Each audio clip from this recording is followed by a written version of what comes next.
चलिए आज हम बात करते हैं इन्वायरमेंटल केमिस्ट्री, जो कि यूजीसी नेट इन्वायरमेंटल साइंस का सब्जेक्ट है, एक टॉपिक है। और हमने लिया है कैटलिस्ट की प्रीवियस ईयर क्वेश्चन बुक, और इसमें से हम सॉल्व करेंगे ये क्वेश्चंस। तो चलिए हम लोग बिना समय वेस्ट किए स्टार्ट करते हैं। तो पहला क्वेश्चन है इन्वायरमेंटल केमिस्ट्री से, for the spherical aerosol particles the smaller than about the 30 micrometer and with a density much greater than air, settling velocities with their size d as। तो इसमें पूछ रहा है कि जो स्पेसिफिक एरोसॉल पार्टिकल्स जो smaller than about, जिसका जो साइज़ है वो 30 माइक्रोमीटर है, ठीक है, उससे छोटा है, और उसकी density much greater than air, उसकी जो डेंसिटी है वो एयर से बहुत ज़्यादा है। तो उसकी जो सेटलिंग वेलोसिटी है विद देयर साइज़ डी के साथ, तो इसका क्या रिलेशन होगा। इसका मतलब कि सेटलिंग वेलोसिटीज़ और डी के बीच में क्या रिलेशनशिप होगा। तो इसका आंसर है डी। मतलब कि जो settling velocity V is directly proportional to D square. And second question हम देखते हैं, which are the followings trace atmospheric gases is not an the acid rain precursor. कौन सा ऐसा है ऐसा ट्रेस एटमॉस्फेरिक गैसेज हैं जो कि एसिड रेन में नहीं होती। तो डाई मेथिल सल्फाइड है, और सेकंड है हाइड्रोजन सल्फाइड, और थर्ड है नाइट्रस ऑक्साइड, और डी है नाइट्रिक ऑक्साइड। तो जो एसिड रेन होता है, एसिड रेन में जो नाइट्रस ऑक्साइड होता है, एसिड रेन में नाइट्रस ऑक्साइड नहीं होता, हाइड्रोजन सल्फाइड भी होता है, और डाईमेथिल सल्फाइड भी होता है, क्योंकि डाईमेथिल सल्फाइड से ही सल्फ्यूरिक एसिड फॉर्म होता है, जो कि मेथिल ग्रुप बाहर निकल जाता है और ये वाटर के साथ सल्फाइड रिएक्ट करके H2SO4 बनाता है। और नाइट्रिक ऑक्साइड भी होता है, but nitrous oxide it means NO नहीं होता है। तो इसका आंसर हुआ सी। अब हम बात करते हैं तीसरे क्वेश्चन से, with respect to sea increase in a carbon dioxide abundance in is not responsible for which of the followings. तो ये कह रहा है कि जो सी मतलब समुद्र है, समुद्र विद रिस्पेक्ट टू समुद्र increase in carbon dioxide abundance is not responsible for the following. इसका मुख्य कारण क्या है, और जो कार्बन डाइऑक्साइड है उसकी सी की, तो उसका सोर्स क्या है। और इसमें पूछ रहा है कि कौन सा है जो इसके कार्बन डाइऑक्साइड के बढ़ने का कोई वो रिस्पॉन्सिबल नहीं है। तो आपको क्या लगता है कि पहला जो कि आंसर दिया हुआ है, increase in pH of sea water, बिल्कुल है, क्योंकि कार्बन डाइऑक्साइड बढ़ने से ये pH इफेक्ट होता है। और increase in concentration of bicarbonate ions, ये भी is not responsible for the following. Increase in carbon dioxide abundance is not responsible for which of the following.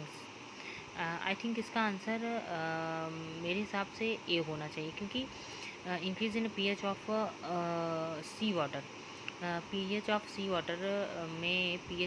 Water में कार्बन डाइऑक्साइड अगर बढ़ेगा, तो इसका मतलब है कि जो फोटोसिंथेसिस की रेट कम हो रही है। और क्योंकि जो ग्रीन एल्गल ग्रुप होते हैं, और सबसे ज़्यादा फोटोसिंथेसिस यहीं होता है अर्थ में, तो इसका रिस्पॉन्सिबल ये नहीं होना चाहिए कि उसका pH इंक्रीज़ कर रहा है इस वजह से।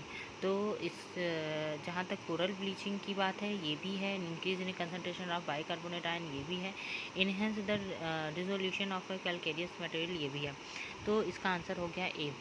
अब हम बात करते हैं क्वेश्चन नंबर 4 की।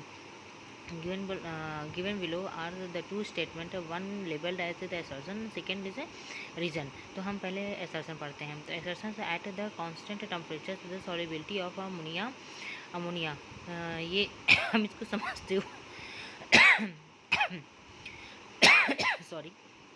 समझते हुए चलते हैं।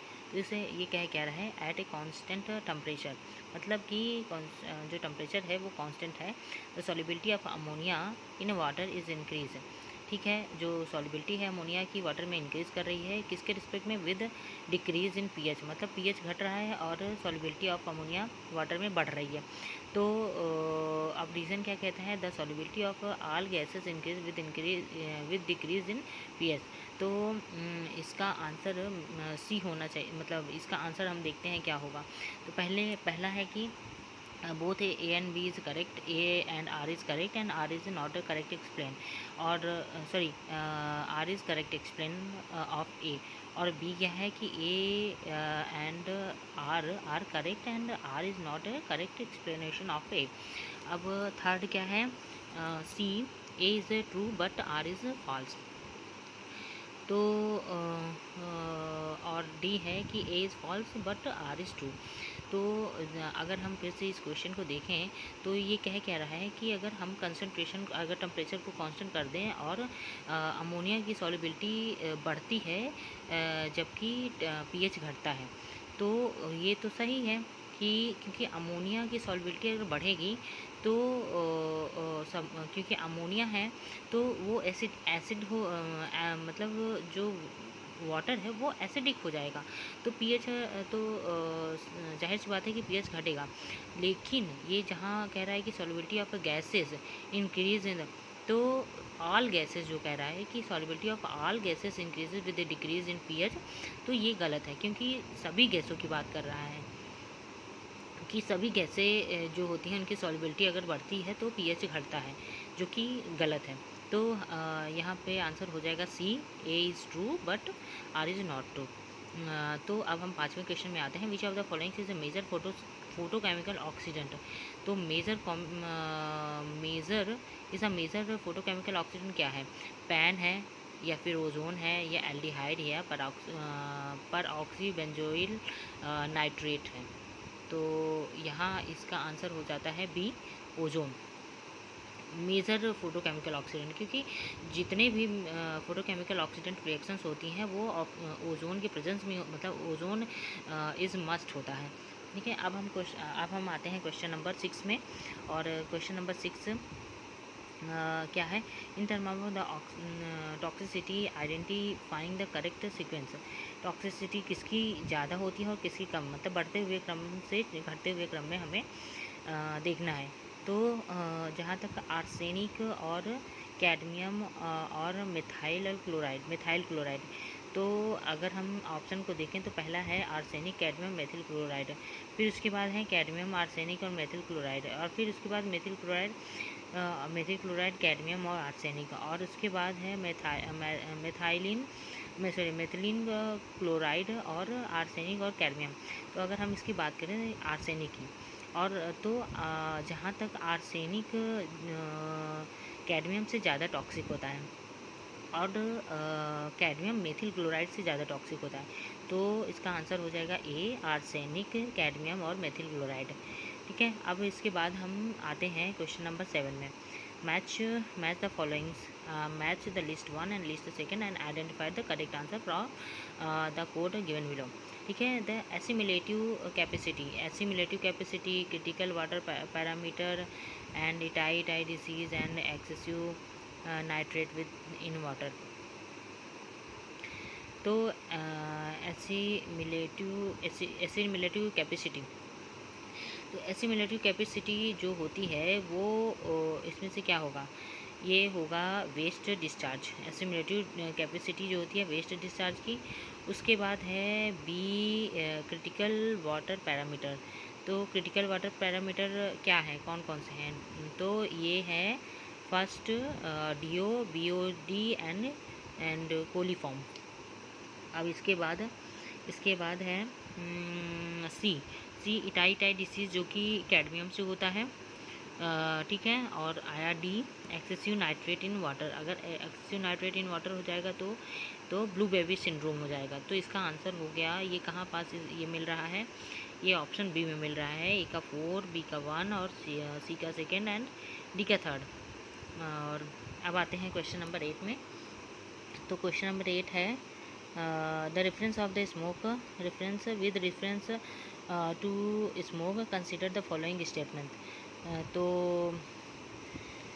स्मोक, तो इसमें से जो रेफरेंस ऑफ स्मोक कंसिडर किस कौन सा कंसिडर किया है? लंदन स्मोक इज़ रिड्यूसिंग और Los Angeles smoke is oxidizing. तो सॉरी, तो यहाँ हो जाएगा 8 का बी, क्योंकि मतलब both A first and second is true, क्योंकि जो लॉस एंजलिस में स्मोक का जो वो हुआ था, ये उसकी जो घटना हुई थी वो ऑक्सीडाइजिंग थी, और जो लंदन स्मोक था वो ऑक्सीडाइजिंग था। तो thank you for watching and thank you.